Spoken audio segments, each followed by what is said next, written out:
नमस्कार, मी कृषी मित्र अजय आदाटे. आज आपण आटपाडी तालुक्यामध्ये शेटफळे गावामध्ये रेबाईचा तलाव आहे आणि या रेबाईच्या तलावाच्या शेजारी जो इंग्रजांच्या काळापासून आहे, त्याच्या शेजारी ह्या काळ्या रानामध्ये एक शेती पिकवलेली आपण बघायला आलेलो आहोत. ही शेती पिकवलेली असताना आता आपण समोर बघत आहोत की पूर्णपणे पेपर मारलेली ही जी बाग आहे, ही पेपर मारलेल्या काळ्या रानामधली बाग ही आपण आज इथं बघत आहोत. लाल बहादूर शास्त्रींनी जय जवान जय किसानचा नारा दिला, पण जय जवान आणि जय किसान एकत्रितरित्या असलेले आपल्या ह्या शेटफळे गावचे सुपुत्र आटपाडी तालुक्यातील जे आहेत धोंडीराम संभाजी गायकवाड हे जे आहेत ह्यांनी सीमेवर तेवढ्याच पद्धतीनं काम करत असताना जेव्हा रिटायर होऊन ते आपल्या क्षेत्रामध्ये आले शेतीच्या, त्यावेळेस त्यांनी ह्याच क्षेत्रामध्ये डाळिंब पिकवण्याची किमया साधलेली आहे. आणि ह्यांच्या रानामध्ये आपण हे जे डाळिंब आहे ते सरासरी 400 ग्रॅम, 500 ग्रॅम, 600 ग्रॅम, 700 ग्रॅम इथपर्यंत डाळिंब यांनी पिकवण्याची किमया साधलेली आहे. आज त्यांच्याच रानामध्ये आपण इथं बसून चांगल्या पद्धतीमध्ये डाळिंब कसं त्यांनी आणलंय आणि ह्याला महाराष्ट्र कृषी उद्योग आटपाडी यांचं अक्षय सागर साहेबांचं सहकार्य लाभलेलं आहे. ते कशा पद्धतीनं आहे, नक्की डाळिंब पिकवताना त्यांना काय काय अडचणी आल्या, या व्हिडिओच्या माध्यमातून आपण सर्व गोष्टी आपण जाणून घेणार आहोत. सध्या तरी आपण त्यांची ओळख करून घेऊया आणि तुमचं क्षेत्र किती आहे आणि तुम्ही ह्या क्षेत्रामध्ये कशा पद्धतीनं आला आणि सैनिकांच्या वेशामध्ये असताना शेतकऱ्यांच्या वेशामध्ये तुम्ही काय पद्धतीनं काम चालू केलं, हे गायकवाड साहेब जरा आपल्या शेतकऱ्यांना सांगा. नमस्कार मंडळी, माझे नाव धोंडीराम संभाजी गायकवाड, गाव शेटफळे, तालुका आटपाडी, जिल्हा सांगली. माझा मोबाईल नंबर 7559180248. मी आर्मीमध्ये 19 वर्ष 25 दिवस सर्व्हिस केली. मी AMC ला होतो, आर्मी मेडिकल कोरमध्ये ड्रायव्हर पदावर कार्यरत होतो. तिथून रिटायरमेंट झाल्यानंतर दुसरी सर्व्हिससुद्धा मी केली, जनरल पोस्ट ऑफिस नागपूर. इथे सुद्धा 4-6 महिने मी सेवा दिली. पुन्हा काय घरगुती अडचणी, पुन्हा आपली जमीन शेतजमीन सगळं अशाच अडचणीत राहायला लागल्यानंतर ते सगळ्यांच्या घरच्या विचाराने आम्ही तिथं राजीनामा दिला. आणि पुन्हा ऑलरेडी ही आमची आता आपण बघतोय 1100 झाडं आहेत, आमचे 2 प्लॉट आहेत खालीवर. ह्याच्याकडे लक्ष देत देत देत पहिले 1-2 वर्ष थोडं फेल राहिलो. 2020चं माझं रिटायरमेंट आहे, मे 2020. मग पुन्हा हळूहळू मला अक्षय सागर जसे सल्लागार, कृषी सहाय्यक मिळाले आणि तिथून पुन्हा आमची चांगली सुरुवात झाली. आणि आता 1100 झाडं आमची पिकावर आहेत, त्यातलं 1 प्लॉट गेला आहे. तर 1 प्लॉट हे जाईल 20 तारखेला, 6 महिने होणार आहे त्याला. आणि नवीन लागण एक वर आहे 1400 झाडांची. असे मिळून इथं आमच्या 2500 झाड आहेत. आणि नवीन लागण सुद्धा आम्ही बाहेरून कुठून रोपं आणली नाहीत किंवा ते कसलेही कुठले टिश्यू कल्चर असो काय असो, आम्ही आमच्या स्वतःच्या बागेत अक्षय सरांच्या सल्ल्यानं कलम बांधून आपल्या रोपावरती रोपं तयार केलेत. आता 1 वर्षाची रोप आहेत ते, म्हणजे 18 नोव्हेंबरला वर्ष होते, म्हणजे आज उद्या. ती रोपं बी चांगल्या कंडिशनमध्ये आहेत. आणि आता अजून पुन्हा आम्ही गुट्टी बांधले त्यांच्या सल्ल्यानंच. जी काही झाडं आमच्या बाजूने एक बांधानी लिंबाची ही मोठी मोठी झाडं, ते सावलीमुळं फळ कमी असते, त्या झाडावर आम्ही कलम बांधतो. असं नाही की सगळ्याच प्लॉटला कलम बांधायचं, तसं काही करत नाही. आणि दुसरी गोष्ट, आमचं क्षेत्र ही तलाव्याकडलं आहे आणि पूर्ण वरल्या 3 प्लॉटमधलं पाणी ह्यातनं सगळ्या बागेतनं फिरून मग खाली जाते. आता ह्या बाजूला आपला उतार आहे, आपल्या विषयातनंच खाली पाणी जाते. आणि तळ्याच्या सांडीतनं जेव्हा तळ जातं, ओव्हरफ्लो होते, त्यावेळेला पूर्ण बागेच्या बांधाला पाणी येऊन चिकटते, प्लस वरचं पाणी. त्यातून अक्षय सरांनी आम्हाला 3 वर्ष झालं कंटिन्यू आम्ही सक्सेस आहे त्यांच्या सल्ल्यामुळे.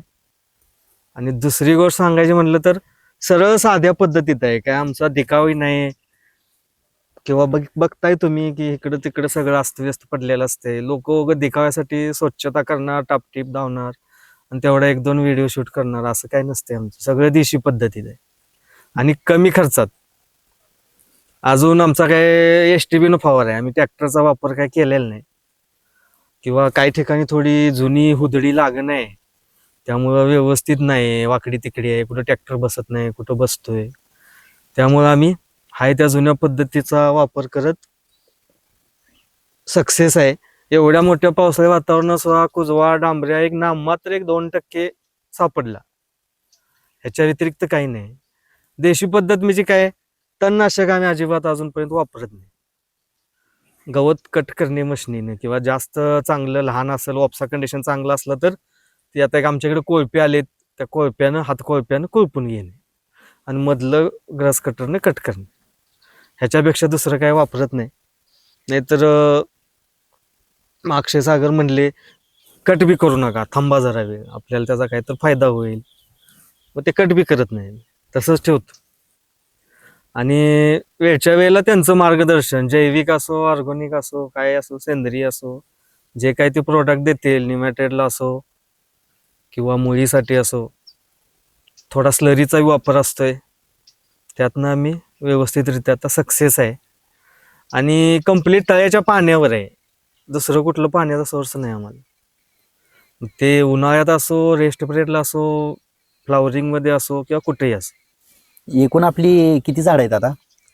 ही जुनी बाग आहे 7 वर्षाची, 1100 झाडं. हो, ते आता सध्या 7वं-8वं पीक झाले ते. बरोबर. आणि नवीन लागण 1400 रुपये. ओके. आणि जी जुनी आता बाग तुमची गेली ती किती कधी गेली? ही गेली दिवाळी झाल्यानंतर 1-2-3 दिवसांनी गेली. बरोबर. आणि रेट काय मिळाला ते सर? 1,200 रुपये मिळाला. 1,200 रुपये. म्हणजे शेतकरी बंधूंनो 125 रुपये रेट त्यांना आज या बागेतून मिळाला आहे. आणि त्या बागेचं जर कटिंग म्हटलं तर किती झाडामधनं किती माल निघाला साहेब तुम्हाला तिथं? त्यात 550 झाडाचं आम्हाला 13 टन गेले पहिल्या तोडा. आता नंतर मागलं सेटिंग 1-2 टनाच्या आसपास आहे. ओके, म्हणजे बरोबर. आणि ही जी गोष्ट आहे, आता हा जो आपण इथं माल बघत आहोत, ज्या झाडाच्या आसपास आपण बसलेलो आहोत, त्या झाडाचा माल हा किती किलोचा एका झाडाला असेल आणि झाडं किती आहेत आणि त्याच्यासाठी तुम्ही ड्रीपची संख्या ही किती तुमची? आमचं 2 ड्रिप एका बरोबर. झाडाला, 3-3.5 फुटावर. आणि किती वर्षात झाड आहे ती? ही 7 वर्षाची झाड आहेत. 7 वर्षात झाड आहे. म्हणजे शेतकरी बंधूंनो 7 वर्षाची झाडं असताना ड्रिपचं 2 ड्रिपचं नियोजन असताना 16 लिटरचं एक ड्रिपर असताना सुद्धा आज वरनं पूर्णपणे पाऊस ह्या रानामध्ये येतो आणि ह्या रानातनं पाऊस पूर्णपणे खाली वाहून जात असताना सुद्धा ह्या रानातली क्वालिटी तुम्हाला इथं समोर बघायला मिळते. ही जी सगळी किमिया साधली, ही किमिया ह्या रानामधनं तयार करणे, यांच्याच रानात गुटी बांधणे आणि त्या गुटीतनं परत रोपं तयार करणे, हीच जे सगळं मार्गदर्शन आहे, हे सलग गेल्या 3-4 वर्षापासूनचे मार्गदर्शन आहे. आपले अक्षय सागर साहेब जे महाराष्ट्र कृषी उद्योग आटपाडी इथले सर्वेसर्वा म्हणून काम बघतात. निश्चितच सागर साहेब की आज हे जे समोर चित्र दिसतंय आणि सलग चित्र दिसतंय आपल्याला, सलग एखाद्याने बॅटिंग केली, मॅच जिंकून दिली तर त्याला महत्त्व चांगल्या रीतीनं येतं आणि त्याचं कोच म्हणून आज तुम्ही ह्या सगळ्या गोष्टीकडे बघतात. तर हे बघताना, हे करताना ह्यांना त्यातला काहीच अनुभव नसताना तुम्ही ही किमिया कशी साधली हे जरा तुम्ही शेतकऱ्यांना सांगावं. तर नमस्ते, मी अक्षय सागर. आटपाडी आणि सांगोला परिसरात बऱ्याच डाळिंब बागायतदारांना मी मार्गदर्शन करतो. कमी खर्चात चांगलं उत्पन्न आणि जे ऑर्गॅनिक किंवा सेंद्रिय प्लस रासायनिक ह्याचं कॉम्बिनेशन जुळवून देऊन असल्या पावसाळी वातावरणात पण आम्ही चांगल्या पद्धतीने त्यांना बागा आणून देण्याचं काम करतो आणि त्यांच्या आर्थिक उन्नतीत आमचा खारीचा वाटा आम्ही तिथं सादर करतो. तर हा प्लॉट आहे आपल्याकडे 3 वर्ष झालं आहे. मेजर साहेबांची अशीच ओळख आमची दुकानात आल्यानंतर झाली आणि तेव्हापासून आमचे चांगले संबंध तयार झाले. म्हणतात की जय जवान आणि जय किसान हा नारा जेव्हा आपले दिवंगत पंतप्रधान लालबहादूर शास्त्रींनी दिला, तर ह्या देशातला जवान जेवढा चिकाटीनं काम करतो तेवढ्याच चिकाटीनं शेतकरी काम करत असतोय. आणि ते आमच्या मेजर साहेबांनी दाखवून दिले की ही डाळिंब पीक एवढ्या प्रतिकूल वातावरणात शेजारी पाणी असताना आणि पूर्ण काळी जमीन आहे, म्हणजे इथं कुठेही तुम्ही पावसाळ्यात आला तर ह्यात तुमचं पायाचं बूट तयार होते. बरोबर. एक एक ईद तुम्हाला माती लागते, एवढं इथं कष्ट आहे. त्या कष्टातही त्यांनी फवारणी कधीही सोडल्या नाहीत. मेजर साहेबांनी जेव्हा सांगेल, ज्यावेळेस सांगेल त्यावेळेस फवारण्या मारलेल्या आहेत. म्हणून हे पुढचं चित्र आहे. त्यांचं सगळं कष्ट आहे. कारण त्यांनी आर्मीमध्ये असताना सियाचीन भागात त्यांनी ड्रायव्हिंग केलेली आहे, गाड्या चालवल्या आहेत बर्फाच्या परिसरात. तसल्या प्रतिकूल वातावरणात त्यांना स्वतःला सर्वाइव्ह केलेलं आहे. मग ते म्हणले मला हिथं चिखलात मारायला फवारा काय लय अवघड आहे. बरोबर तर त्यांनी प्रत्येक वेळेस म्हणजे पडत्या पावसातही त्यांनी फवारं घेतलं आणि त्याचं हे चांगलं देखणं रूप हे डाळिंब आहे. आणि ह्यांचा मातृवृक्ष जो जुना आहे, त्यांच्या बंधूंनी ही झाडांची लागवड केली. त्यांचा व्यवसाय आहे बंधूंचा, ते जनावरांचे डॉक्टर आहेत. तर त्यांच्या व्यवसायातून त्यांना बघणं झालं नाही. मेजर साहेब रिटायर झाले 2020ला, त्यांनी सांगितल्याप्रमाणे. त्यानंतर त्यांनी ही शेती हातात घेतली. त्यानंतर चांगल्या रीतीने डेव्हलप करणं चालू केलं. आता आम्ही ह्याच्यात देखावा किंवा लॉजिक वेगळं काय करत नाही. रेग्युलर ज्या प्रॅक्टिसेस आहेत त्या व्यवस्थित आम्ही पार पाडतोय.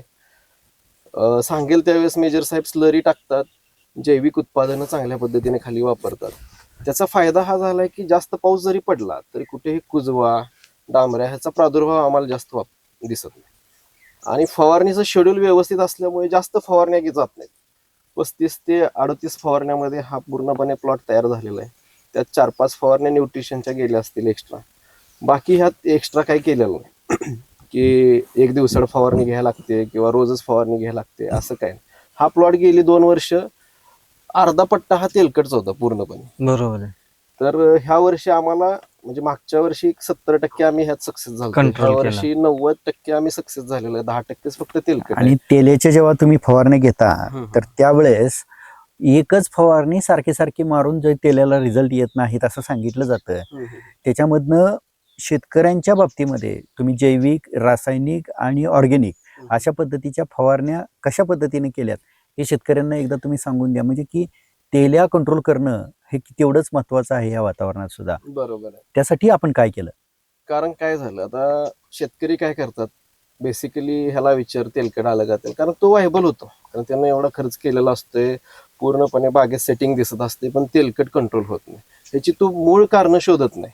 तर तो काय करतो, शेजारी कोण शेतकरी आहे का, त्यानं कुठलं मारलंय, परत दुसऱ्या शेतकऱ्याला विचारतो. मग काय होतं की तेच मॉलिक्यूल डबल फवारले जातात आणि त्यामुळे तो तेलकट कंट्रोल होत नाही. पण तो त्या झाडाकडे लक्ष देत नाही की बाबा आपली मुळी चालू आहे का, मुळीला निमॅटोड आहे का, हा तो कधीच बघत नाही.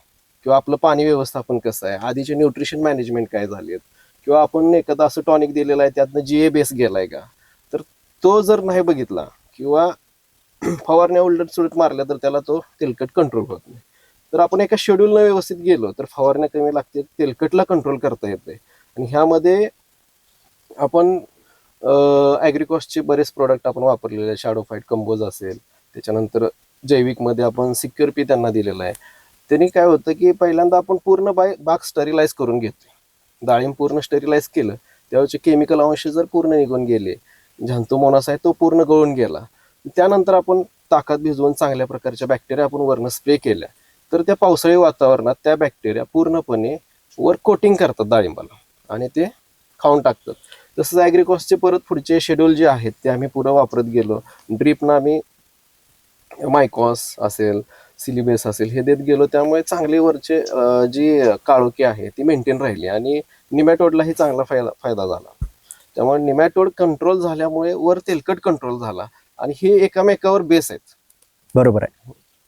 म्हणजे शेतकरी बंधूंनो लक्षात घ्या की काळं रान जरी असलं, जरी पाऊस वरनं पडत असला तरी सुद्धा तेल्या कंट्रोल करणं, बुरशी कंट्रोल करणं हे काय एवढं मात्र अवघड नाही. जसे आपल्या मेजर साहेबांनी, गायकवाड साहेबांनी त्यांच्या शेतीमध्ये केलेलं आहे.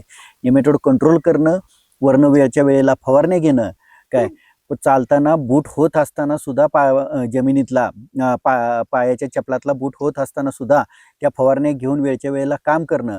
अक्षय सागर साहेबांच्या माध्यमातून एकदम कमी फवारणीमध्ये वेळच्या वेळी फवारणी करणं हे जे शेड्यूल आहे, ह्या शेड्यूलनुसार जेव्हा तुम्ही करता तेव्हा निश्चितच ह्या सगळ्याचा फायदा म्हणजे इथं समोर दिसणारं डाळिंब आपल्याला 200, 300, 600 ग्रॅमपर्यंत आपल्याला इथं डाळिंब दिसतं आहे. आणि ही सगळी जी किमिया आहे, ही सगळी किमिया ही फक्त कष्ट आणि शेड्यूल या दोनच गोष्टीच्या मार्गावर आपल्याला अवलंबून राहते. सध्या तरी हे जे समोर दिसतं आहे ह्याच्या माध्यमातून आपल्याला एक चांगलं उत्पादन हे शेतकऱ्यांच्या माध्यमातून दिसत आहे. सध्या तरी आपण इथं थांबूया आणि निश्चितच पुढच्या व्हिडिओमध्ये आपण भेटूया. धन्यवाद.